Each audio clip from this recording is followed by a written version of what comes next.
We've spent a decent amount of time talking about asexual and sexual reproduction in general terms, like examples of asexual reproduction, the pros and cons to both sexual and asexual reproduction. But now it's time to move on to what happens at a cellular level during each. So mitosis is asexual reproduction. You did talk about it in sixth grade. Meiosis is sexual reproduction. So we're going to look at each of those. Just a general overview of what happens in the products. We're not going to get into the names of all the stages and phases. You'll save that for 10th grade. So reproduction involves copying genes and DNA, which are packaged into chromosomes. Humans have 23 pairs of chromosomes generally. One pair of chromosomes determines our sex. The other 22 pairs are non-sex chromosomes, and they determine things like hair color, eye color, really everything else about you. The chromosome is made up of many genes, and it's this long section of DNA, and they carry the genetic information, the code that makes the proteins, and the proteins make up, your hair, skin, nails, organs, everything about you. DNA is that genetic code. It's really just 4 base pairs, 4 letters over and over and over that make the unique you. Normally, DNA is just this long strand that's floating around in the nucleus of the cell. But for the purpose of reproduction, mitosis or meiosis, it's best that DNA coils up nice and tight into what we call a chromosome. So mitosis versus meiosis. The first thing we have to talk about is what do those chromosomes look like in the cells for each process? Is it haploid or diploid? So diploid, where you have 2 pairs of chromosomes there, that's for mitosis, because you're just cloning. Mitosis is asexual reproduction. Haploid, that's for meiosis, sexual reproduction, where you only want to give half your information to your offspring. The other half comes from your mate. So chromosomes are where the genes are located. One copy of each set, one set, we call N. Haploid means N. Diploid means 2N. These letters are very important because not every species has the same number of chromosomes. In humans, we have 23 pairs or 46 total. This varies by species, so for general purposes to talk about mitosis and meiosis, we want to use these terms, haploid and diploid, and N and 2N, where N represents the number of chromosomes. N varies greatly from species to species. In humans, 2N is 46, so we have 23 pairs. You get 23 from your mom, 23 from your dad. A hermit crab, 2N is 256. So N would be 128. An ascaris worm, it actually just gets, one from mom and one from dad. It only has 2 total. And then there's a fern that, has a whole lot, 1,260, a lot of chromosomes. So nothing about the chromosomes say, if you have more, you have less chromosomes, it makes you, more advanced or anything. Humans, like I said earlier, have 23 pair of chromosomes. 22 we call homologous. They're relatively the same structure. You'll see, I'll show you a karyotype here in a minute that is a picture of the chromosomes. I think for this, I'll probably have to make a Quizlet since there are a lot of terms. The 23rd chromosome is the sex chromosome. Females are XX and males are XY. So a sperm and an egg, they each have 23 chromosomes, as you can see in the picture. When they join together and fertilize, we call it a zygote. That's the fertilized egg. And then you get your 46 chromosomes. This is that way so that there's not too much genetic information. Otherwise, the baby would have a hard chance being born. You can have an extra chromosome or be missing pieces and things like that and still live. You might have some medical difficulties, but you can live a full, successful life. But generally, you can't go more than one above 46. So karyotypes, these are, kind of like a picture of the different chromosomes. Autosomes are the ones, the 22 pair that are homologous, and then the 23rd one is the sex chromosome, X or Y. Y chromosomes males only have. So if you're a male, you got your Y chromosome from your dad. Females, they're XX. They get an X from their mom because that's all she can give. She only has X's. And the dad gives an X as well. So this karyotype shows, you know, the one you got from your mom, the one you got from your dad for each pair. You can have 47 chromosomes. For example, Jacob's syndrome, you have an extra Y. Generally, this doesn't cause too many complications. They tend to be taller, maybe some learning difficulties, but otherwise, you might never know. Edwards syndrome, this is a trisomy. Trisomy meaning instead of having a copy from mom and a copy from dad, you get an extra copy. In this case, they have an extra number 18. This can happen. The chromosomes, have to split apart, which we're going to get to eventually here in this presentation. And sometimes they get stuck together, so you can end up with an extra chromosome. This can just lead to some medical difficulties. Mitosis syndrome is an extra of number 13. Down syndrome is an extra of number 21. Turner syndrome is where a female has 3 X's. Generally not noticeable. It can lead to some thickening in the neck, like a shorter, kind of thicker neck, but otherwise you might not ever know somebody has Turner syndrome. Klinefelter syndrome. Outwardly, you'd never know somebody has Klinefelter syndrome, but it's a male with an extra X, and that can lead to infertility, so they're not able to have babies. Here's a picture of a calico cat and tortoiseshell, and those are basically, this would be Klinefelter syndrome in the cat. And male calicos are very rare. They do exist though, but usually they're sterile. They can't have children. You can also have 46 chromosomes but be missing pieces, and that can lead to medical difficulties. Here's Fragile X syndrome that males can have, and they're missing, there's like a little bit they're missing at the bottom of the X chromosome. The X chromosome contains a lot of information. So, mitosis versus meiosis. If we're talking about mitosis, those are diploid cells, 2N. Meiosis involves haploid cells, N, because a sperm and an egg can only have half the information. So we're going to start with mitosis. Mitosis, that's the process by which a single cell gets divided into 2 identical diploid daughter cells, so 2N. 2N goes to 2N. The phases are shown here, but we do not need to learn the names of the phases or anything. You can save that for 10th grade. So the purpose of mitosis in unicellular or one-celled organisms like bacteria, protists, fungi. Mitosis is the process for asexual reproduction. Other multicellular organisms reproduce asexually through mitosis as well, like a spider plant or a budding hydra. They are just cloning themselves, except for it's a bit more than just splitting yourself in half like a bacteria. It involves a long chain of mitosis to build up a little baby off of you. So what happens is a diploid cell, that's 2N, copies its genetic information, and then it divides into 2 identical diploid daughter cells. So just a cloning process, 2N to 2N. Why do we need mitosis? Well, for growth. Once the egg is fertilized with meiosis, you're just like one cell. So that cell keeps dividing and growing and diversifying, like you start as a baby and now you're, almost a freshman. Mitosis is for repair. You cut yourself, put a Band-Aid on it. A couple days later, it's healed.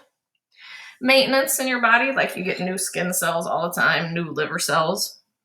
And asexual reproduction for some simpler organisms.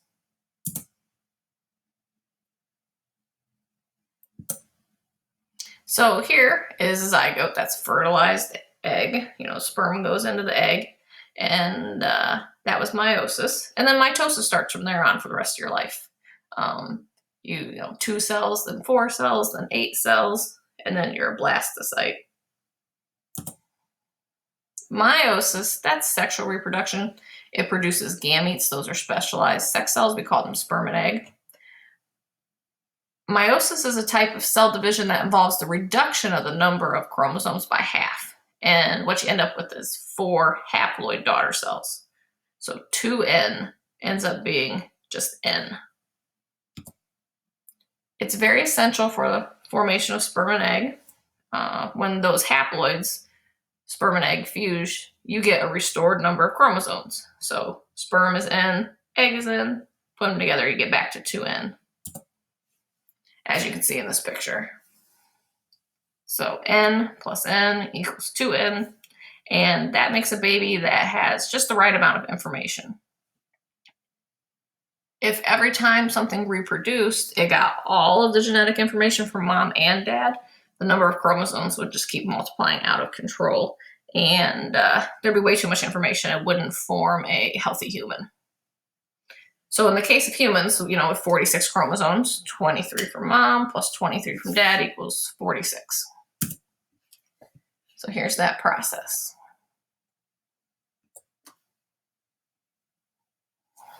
Meiosis, one of the important purposes of it is genetic diversity.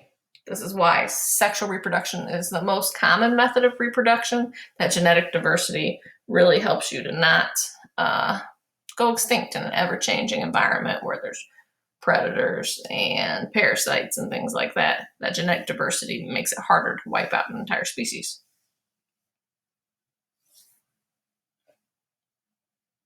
Also, what can happen, since you know you get genes from your mom and your dad and you make 4 sperm and 4 egg at a time,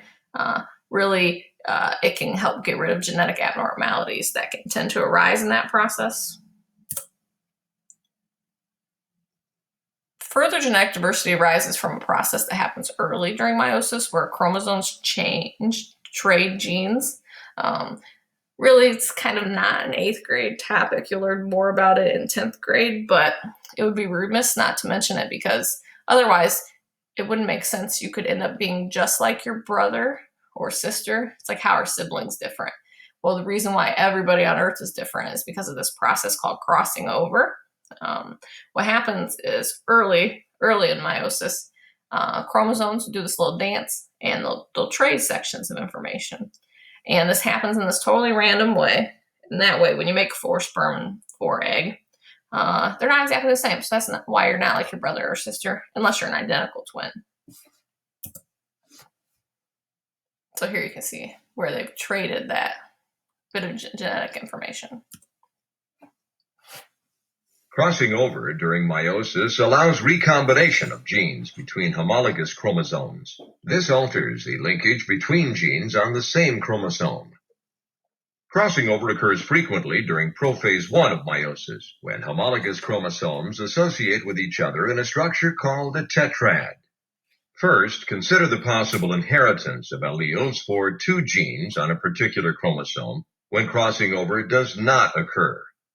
Recall that one member of each pair of homologous chromosomes came from one parent. The other member came from the other parent. In this example, one parental chromosome had alleles capital A and capital B, while the other had alleles lowercase a and lowercase b. Without crossing over, each haploid cell produced will inherit a chromosome with the same combination of alleles as was on one of the parental chromosomes. Thus, the arrangement of linked genes is not altered in this case. Now, consider the case where there is crossing over in the region between the 2 genes. Since the crossing over is only between 2 individual chromatids, the possible haploid cells after meiosis have 4 different genetic combinations. 2 will come from the chromatids that did not participate in crossing over and thus will still have the parental combination of alleles, either capital A and capital B, or lowercase a and lowercase b. The other 2 will be recombinant, with either capital A and lowercase b, or lowercase a and capital B alleles. Thus, crossing over allows for the reassortment of linked genes.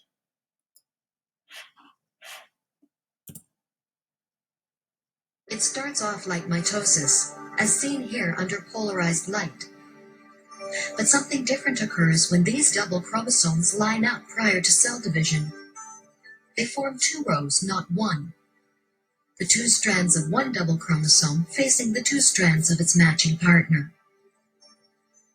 Now begins a kind of genetic tango. The opposing strands of the two chromosomes wrap themselves around each other as their limbs crisscross and touch. This is a critical moment in sexual reproduction. It is during this early phase of meiosis, when the chromosomes pair up, that genetic material is traded between them. It is this process of genetic reshuffling that makes each individual unique. So we call that process crossing over or recombination, and it is what makes every human on Earth unique. This can happen in like an impossible number of ways, so that's why nobody's exactly the same. Okay, so here's a picture of meiosis. So you have where you make a copy of the genetic information, and you see that crossing over happens where the red and blue trade, and then you split again, and you end up with 4 daughter cells. We call them daughter cells, and they have half the information. Okay, so mitosis is all the information. That's asexual cloning. Meiosis is sexual reproduction, and it's half the information. Okay, so for humans here, we know that what happens is we go from 2N to N. Meiosis is a reductive process because we need to get half that information. So they copy their information, but then they split twice. That way you can end up with 4 sperms made at a time. And this ends up so that you can put the 2 ends together and get a baby with the full amount of information. So here's oogenesis, which is making eggs. Same thing here, we split twice. Okay, meiosis 1, meiosis 2, so 2 splits. Now, eggs, since they're so much bigger than sperm, a lot of the cytoplasm and the stuff that goes inside the cells ends up in just 1 egg. The other 3 are what we call polar bodies, and they just die off. So men make like a ton of sperm once they hit puberty. Ladies actually make all their eggs when they're in their mother's womb. So girls are born with all the eggs they'll ever have. They don't have as many eggs as male have sperm, and that is because men make sperm throughout their whole life, and they do make them at 4 at a time. Women make only really 1 viable egg. You know, well, it still is 4 cells. Obviously, this is a little bit more complicated than you'll really need to know for 8th grade, but basically, women have a set number of eggs that they're born with. When they reach maturity, you know, start their menstrual cycle, they actually finish the meiosis process, but they're born with all their eggs. And that's why men can have children a lot longer than women, because they continually make sperm. And ladies are born with all their eggs. So eventually, they end up kind of running out of eggs, usually sometimes in their 40s, where men have fathered children well into their 70s. Okay, so differences between mitosis and meiosis. Mitosis is 2N, and the result is 2N. It's only 1 division. Meiosis, you actually split twice, so you go from 2N to N.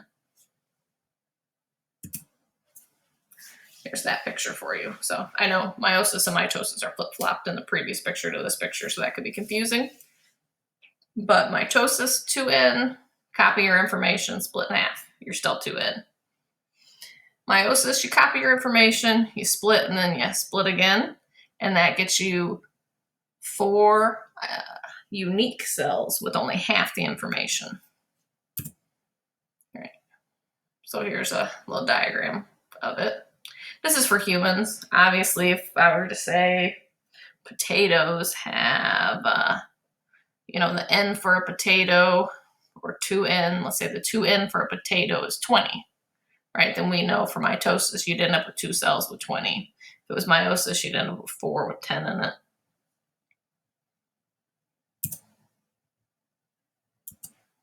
All right, here's a little Kirby. I don't know if anybody remembers Kirby, but a little Kirby animation of that.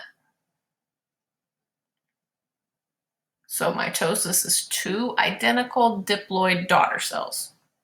Meiosis is 4 distinct haploid daughter cells. So mitosis produces genetically identical cells, diploid, 2N. This happens throughout your whole entire life and is also involved in asexual reproduction. Meiosis is genetically unique cells. They're haploid, just N, and that only takes place during certain times in an organism's life cycle, and it's involved in sexual reproduction.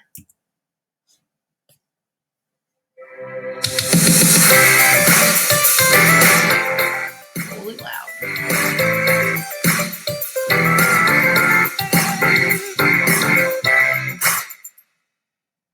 The goal of mitosis is to create 2 identical cells from the original, the same exact DNA, and all the same organelles in each daughter cell.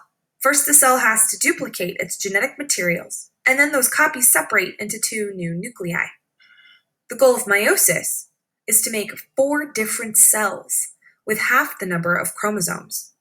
In meiosis, things start the same way. A cell has to duplicate its chromosomes, but from here, there are some differences.